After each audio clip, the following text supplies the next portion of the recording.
जय हिंद दोस्तों, मैं अमजद खान हिस्ट्री सेंटर के यूट्यूब चैनल पर आपका स्वागत करता हूं।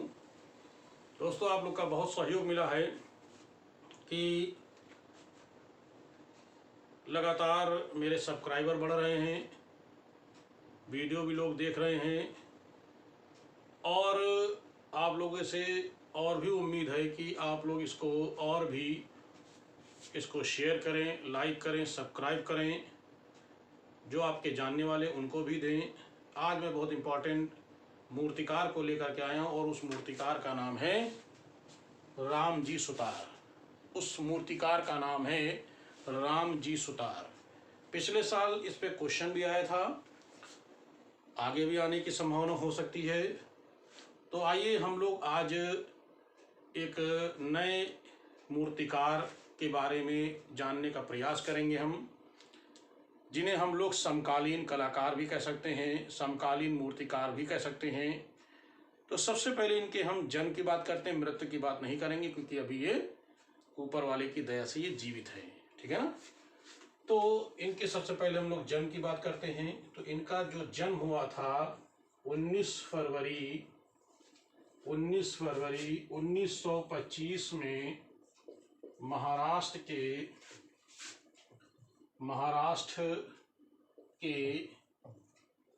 धूलिया, याद रखिएगा, महाराष्ट्र के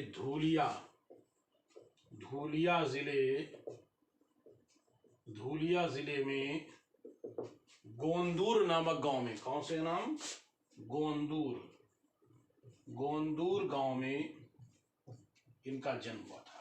फिर से एक बार ध्यान दीजिए, मैंने कहा कि इनका जो जन्म हुआ था वो 19 फरवरी 1925 में महाराष्ट्र के धूलिया जिले में गोंदूर नामक गांव में इनका जन्म हुआ था। बिल्कुल सही है, धूलिया नामक गांव में, गोंदूर नामक गांव में इनका जन्म हुआ था। इनकी मृत्यु अभी नहीं हुई है, इसलिए मृत्यु के बारे में कोई चर्चा नहीं होगी, जीवित है अभी ये। इनका पूरा नाम राम जी सुतार का पूरा नाम है राम वन जी सुतार। राम वन जी सुतार।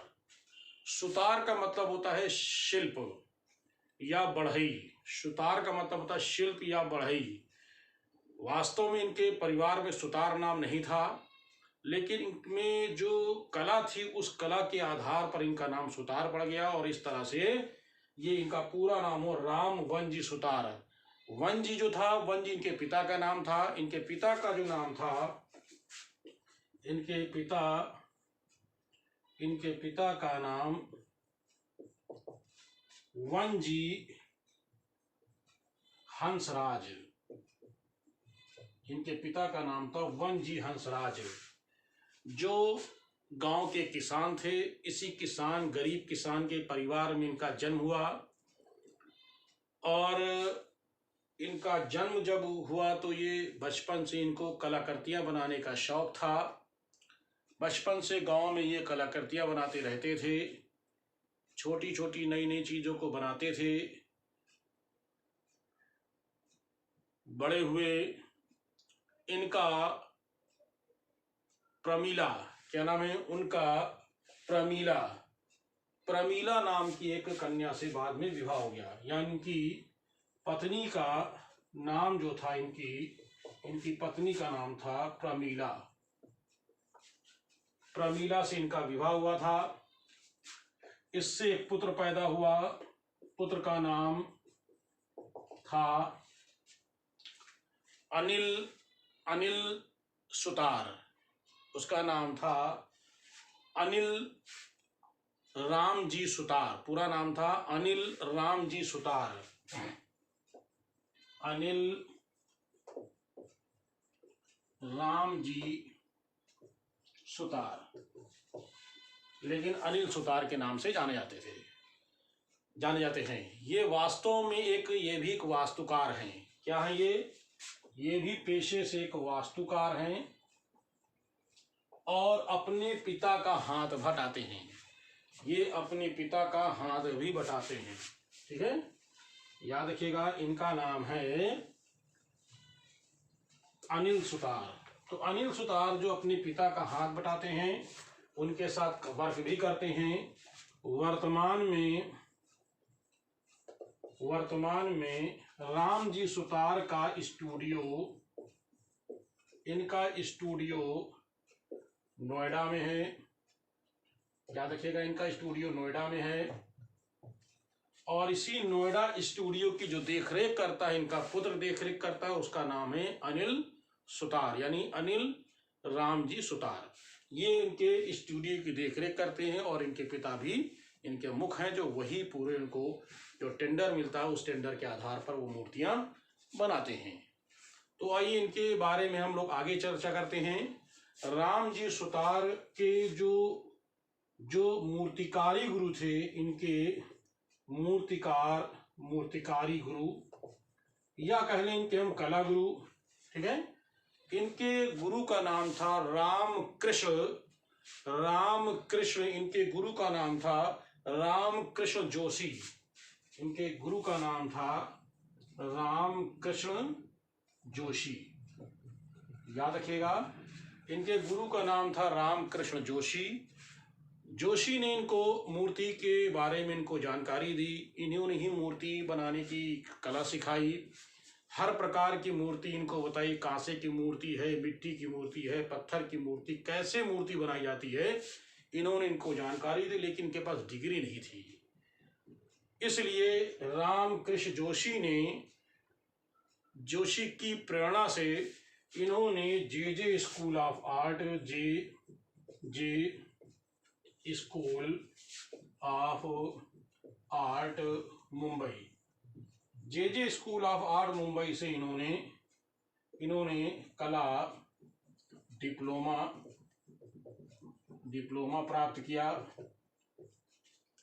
इन्होंने कला डिप्लोमा प्राप्त करने के पश्चात, जब इन्होंने कला डिप्लोमा प्राप्त किया, उसके बाद ये पूरी तरह से मूर्तिकारी में परिपक्व हो चुके थे। फिर भारत सरकार ने इनको अजंता और एलोरा, याद रखिएगा, इसके भारत सरकार ने अजंता और एलोरा, और वो दिया था 1954 से लेकर के 1958। ध्यान देना, इसका समय था 1954 से लेकर 1958। इनको रामजी सुतार को अजंता और एलोरा की जो मूर्तियां थी, उन मूर्तियों को रेस्टोरेशन का काम दिया गया। रेस्टोरेशन का मतलब है कि आप सीधे समझ लो कि मूर्तियों का पुनर्स्थापन। क्या किया गया?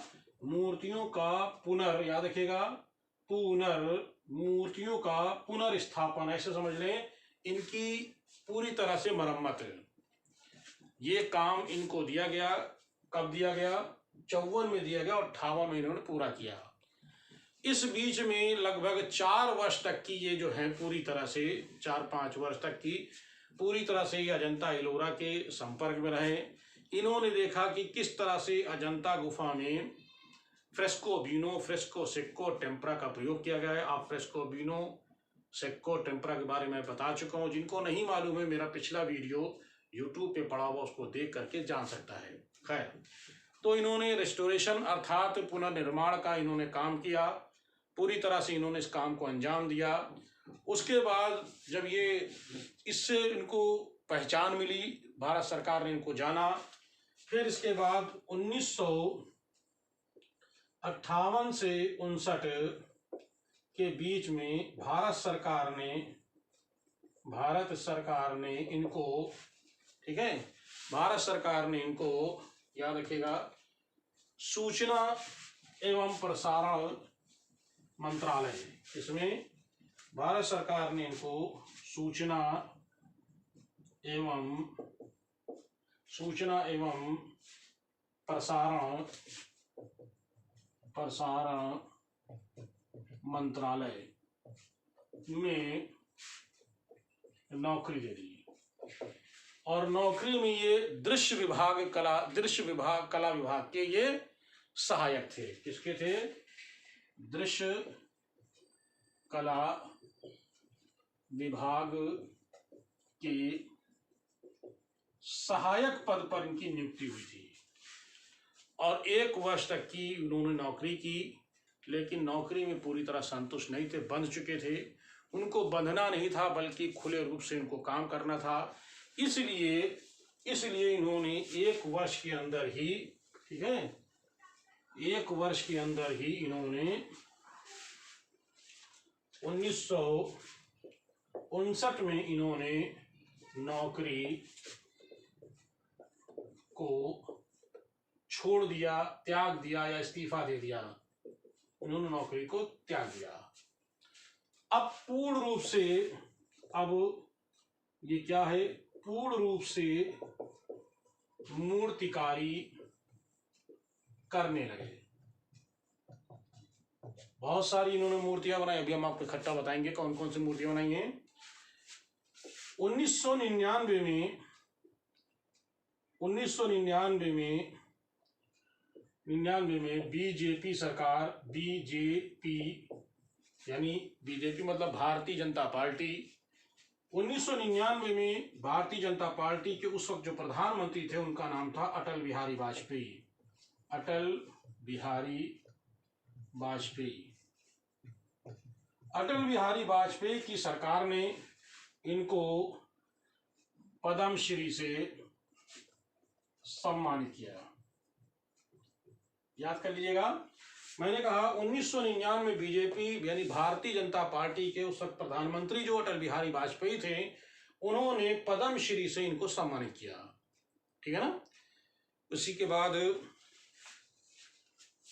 2018 में फिर बीजेपी की सरकार, यानी इस वक्त प्रधानमंत्री आप कह सकते हो नरेंद्र मोदी, श्री नरेंद्र मोदी जी तत्कालीन है। ये नरेंद्र मोदी, आप सीधे कह सकते हो मोदी सरकार ने इनको 2018 में इनको पद्म भूषण, कौन सा है, पद्म भूषण से सम्मानित किया। किससे किया? पद्म भूषण से सम्मानित किया। ठीक है, याद रखिएगा। इसी तरह से 2018 में शांति निकेतन कलकत्ता, यानी हम ये कह सकते हैं रविंद्र भारती विश्वविद्यालय में इनको रविंद्र कल्चर, कौन सा इनको मिला है, सॉरी टैगोर कल्चर अवार्ड। क्या मिला था इनको? टैगोर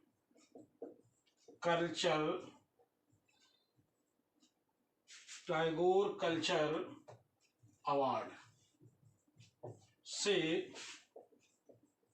सम्मानित किया गया।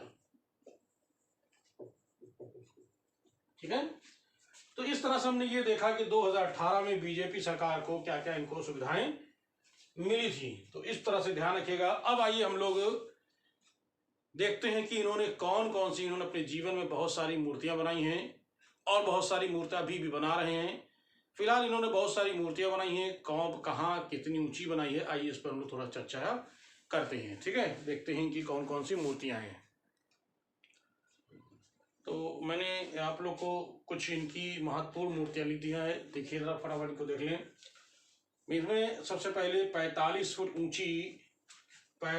फुट ऊंची चंबल देवी की मूर्ति कहाँ है? ये गंगा सागर बांध एमपी में इनके द्वारा बनाई गई स्थापित है।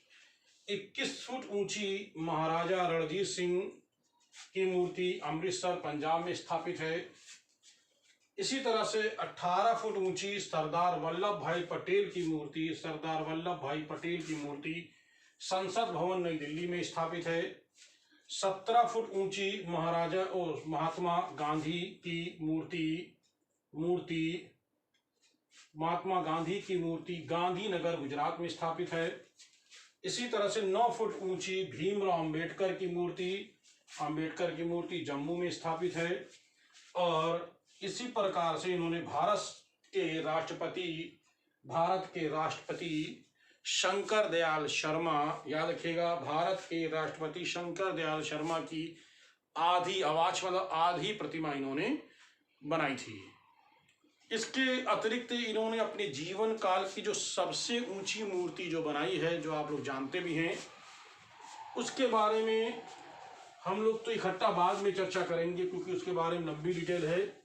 फिलहाल जान लें कि जो उन्होंने मूर्ति बनाई थी वो मूर्ति आप लोग जानते हैं स्टैचू ऑफ यूनिटी, यानी उन्होंने 182 मीटर यानी 597 फुट, ठीक है, फुट ऊंची एक मूर्ति बनाई। उस मूर्ति का नाम था, जो बना चुके हैं, Sardar Vallabh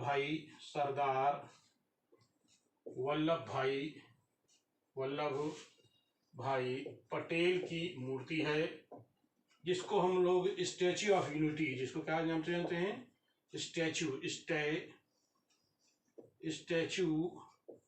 of unity, statue of unity के नाम जानते हैं। और कहाँ है ये, तो आप कहोगे गुजरात में है। हम स्पेशल एक स्टैचू ऑफ यूनिटी पर एक वीडियो बनाएंगे, आप लोग को इसकी जानकारी भी देंगे वीडियो के बारे में। इसी तरह से राम जी का एक प्रोजेक्ट और चल रहा है, ये जो थी आपकी, और इसी तरह से एक राम जी का प्रोजेक्ट और है, और वो प्रोजेक्ट है 2020 में इनको मिला है। अयोध्या में जो स्थापित राम मंदिर जो स्थापित होने जा रहा है, उसमें उन्होंने भगवान राम की मूर्ति की बनाने का प्रोजेक्ट इनको 2020 में मिला है। क्या है, 2020 में अयोध्या में जो राम मंदिर की जो मूर्ति बनाने जा रही है, उनका प्रोजेक्ट इनको मिला है। 2020 में राम मंदिर में भगवान राम की मूर्ति बनाने का काम मिला है, ठीक है। इसके अतिरिक्त इन्होंने एक बहुत बड़ी तलवार बना रहे हैं, इसके बारे में हम लोग जान लेते हैं। विश्व की सबसे ऊंची तलवार राम जी सुतार जो हैं, राम जी सुतार विश्व की सबसे ऊंची तलवार बना रहे हैं, ठीक है। तलवार तैयार कर रहे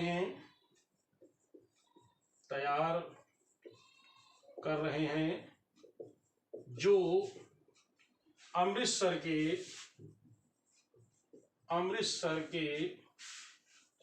के वार, कौन सा मेमोरियल है, अमृतसर के वार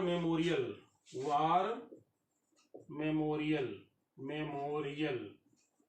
में लगेगी। याद रखिएगा, वार मेमोरियल में लगेगी। इस बात को ध्यान रखिएगा कि इनकी विश्व की सबसे ऊंची तलवार बना रहे हैं, तलवार, और इस तलवार को वार मेमोरियल जो अमृतसर में है, वहां पर ये मूर्ति रखी जाएगी। इसके अतिरिक्त मैं आप लोग को एक बात और बता देता हूं, शायद कभी क्वेश्चन पूछ लें। उसके अतिरिक्त क्वेश्चन ये है कि पिछले साल इन्होंने एक नौकर को रखा था जो उड़ीसा का रहने वाला था। उस नौकर का नाम था मोहन करके नाम है उसका। उस नौकर का जो नाम था राम मोहन दास। क्या नाम था? उस नौकर का नाम था राम मोहन दास। उड़ीसा का रहने वाला था। इन्होंने अपने नोएडा दिल्ली में स्थित मकान में इसको स्थापित कराया था, मतलब रखा था काम करने के लिए। और बाद में ये मौका पा करके तिजोरी से 26 लाख की ज्वेलरी लेकर के ये फरार हो गया था। बाद में पकड़ा भी गया, उसने कबूला भी है कि हाँ हमने चोरी की है। उस नौकर का नाम था राम मोहन दास। क्या नाम था उस नौकर का नाम, फिर समझ लें, उस नौकर का नाम था राम मोहन दास। वो कौन सा, क्वेश्चन पूछ सकते हो, वो कौन सा मूर्तिकार है जिसके यहाँ अभी हाल ही में चोरी हुई है? तो आप बता सकते हो, राम जी सुतार के यहाँ। तो दोस्तों मैंने ये वीडियो डाला है, इस वीडियो को आप लोग देख करके अच्छे से नोट्स बना लें।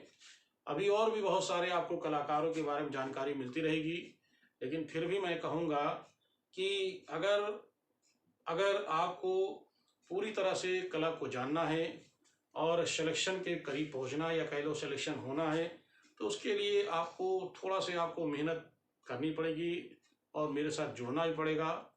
और जुड़ने के लिए आपको मेरे दिए गए नंबर पर कॉल करके आप 17 मई से एक नया बैच शुरू हो रहा है, उस नए बैच में आप, सेकंड बैच है, एक बैच चल रहा है मेरा, उस बैच में आप ज्वाइन कर सकते हैं।